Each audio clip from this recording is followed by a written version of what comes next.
انہوں نے عوام کو ایسا کھڑا کیا ہے کہ 20,000 سے لے کر 30,000 کے درمیان انسانوں نے جانیں دی. عورتوں کے جلوس نکلے، شیرخوار بچہ گود میں ہے عورت کے، اور گولی کھا رہی ہے، مر رہی ہے، گر رہی ہے. آپ سوچئے زندگی کتنی عزیز ہوتی ہے، اور شیرخوار بچے کے لیے ماں کی جو زندگی ہے، اس ماں کو اپنی زندگی کتنی عزیز تر ہوگی کہ اپنے لیے نہیں تو اس بچے کے لیے مجھے جینا ہے.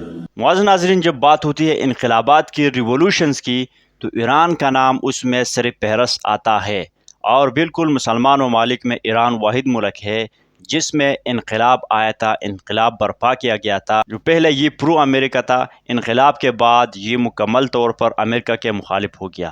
تو یہ انقلاب کیسی آئی، امام خمینی نے کیا حکمت عملی اپنائی تھی، تو بہت کچھ ہم سنتے ہیں انقلابی ایران کے بارے میں ڈاکٹر اسرار احمد کی زبانی. البتہ یہ ہے کہ اس واقعے کی جو یادگار ہے، اس میں کوئی شک نہیں ہے کہ اس نے مسلمانوں میں سے ایک گروہ کے دل میں قربانی اور شہادت کا جذبہ بہت پیدا کیا، اس میں کوئی شک نہیں.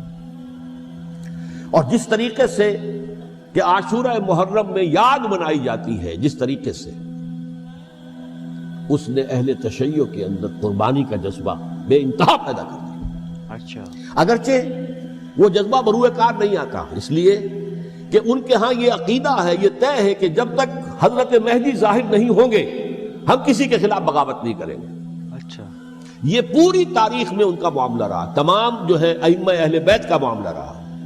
جب تک مہدی نہیں آتے، keep sitting and keep waiting, wait and see, that's all. یہ تو خمینی صاحب نے کیا ہے، آیت اللہ خمینی صاحب نے، کہ انہوں نے یہ ایران کے شیعوں کو باور کرایا کہ بھائی جب آئیں گے حضرت مہدی آ جائیں گے، لیکن ہم اب ہاتھ پر ہاتھ رکھ کر بیٹھے رہیں،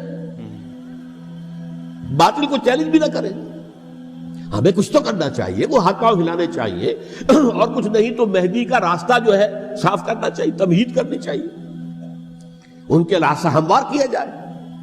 تو یہ ان کی بڑی عظمت ہے آیت اللہ خمینی صاحب کی کہ اہل تشیع ایران کے جو ہے ان سے انہوں نے یہ بات منوا لی کہ ہم بالکل انرٹ نہیں بیٹھے رہیں گے، بلکہ اب انہیں نائب امام قرار دے کر اور ولایت فقیہ کے فلسفے کے حوالے سے، یہ دو چیزیں ان کی جو ہیں بنیادی فلسفے کی ہیں، وہ اس وقت میرا موضوع نہیں ہے. انہوں نے عوام کو ایسا کھڑا کیا ہے کہ 20,000 سے لے کر 30,000 کے درمیان انسانوں نے جانیں دی. عورتوں کے جلوس نکلے، شیرخوار بچہ گود میں ہے عورت کے، اور گولی کھا رہی ہے، مر رہی ہے، گر رہی ہے. آپ سوچئے زندگی کتنی عزیز ہوتی ہے، اور شیرخوار بچے کے لیے ماں کی جو زندگی ہے، اس ماں کو اپنی زندگی کتنی عزیز تر ہوگی کہ اپنے لیے نہیں تو اس بچے کے لیے مجھے جینا ہے.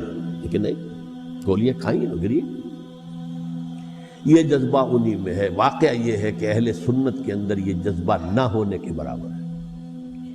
یہ میں واشگاف الفاظ میں کہہ رہا ہوں. پورے عالم اسلام میں صرف شیعہ ایران ایسا نکلا ہے کہ جس نے بادشاہت کا خاتمہ کیا. باقی سعودی عرب میں بادشاہت بیٹھی ہوئی ہے، ڈٹ کر بیٹھی ہوئی. اربوں ڈالر کا ایک ایک محل بنتا ہے ان بادشاہوں کا، اور سنی سن ہے، سن، کوئی حرکت نہیں. وہ تو اب جو حرکت ہو رہی ہے وہ اینٹی امریکن حرکت ہے جو ہو رہی ہے.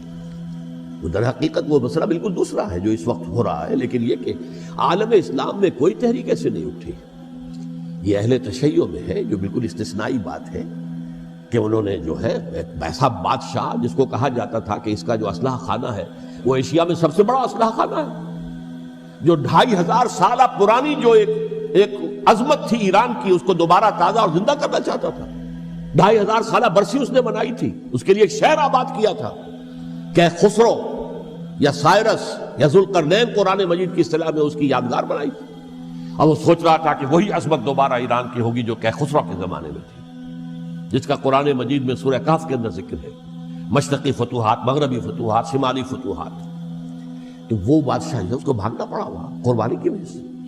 تو یہ جو ہے واقعہ کربلا نے، اس میں کوئی شک نہیں ہے کہ ایک ایسی مشعل روشن کی ہے جس کو کہ ہر شخص کو دیکھنا چاہیے. یہ بھی انسان، جیسے کہ اقبال نے ایک شعر کہا تھا غالب کے لیے، فکر انسان پر تیری ہستی سے یہ روشن ہوا ہے، پرے مرغ تخیل کی رسائی تاک ہو جا.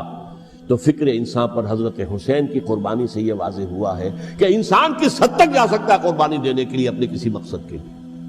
معزز ناظرین، آپ نے ویڈیو دیکھی، آپ نے حقائق سنے. بالکل ایسا تھا کہ انقلاب کو روکنے کے لیے جو شاہ ایران تھا اس نے بہت طاقت کا استعمال کیا تھا، بہت کچھ کرنے کی کوشش کی تھی۔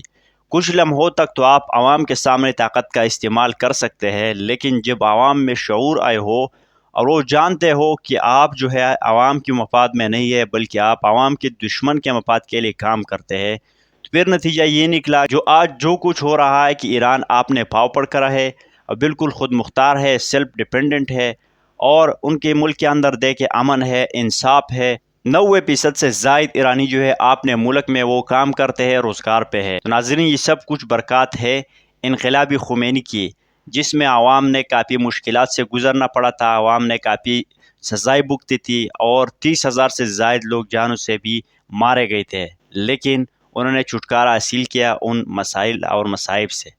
تو اس میں ہمیں بھی کچھ سبق سیکھنا چاہیے کہ ہمیں بھی انقلاب کی ضرورت ہے، کیونکہ ہمارے مسائل جو ہے پارلیمنٹ کے ذریعے آبی حال ہونے والے نہیں ہے۔ تو انقلاب کیسے آئے گا؟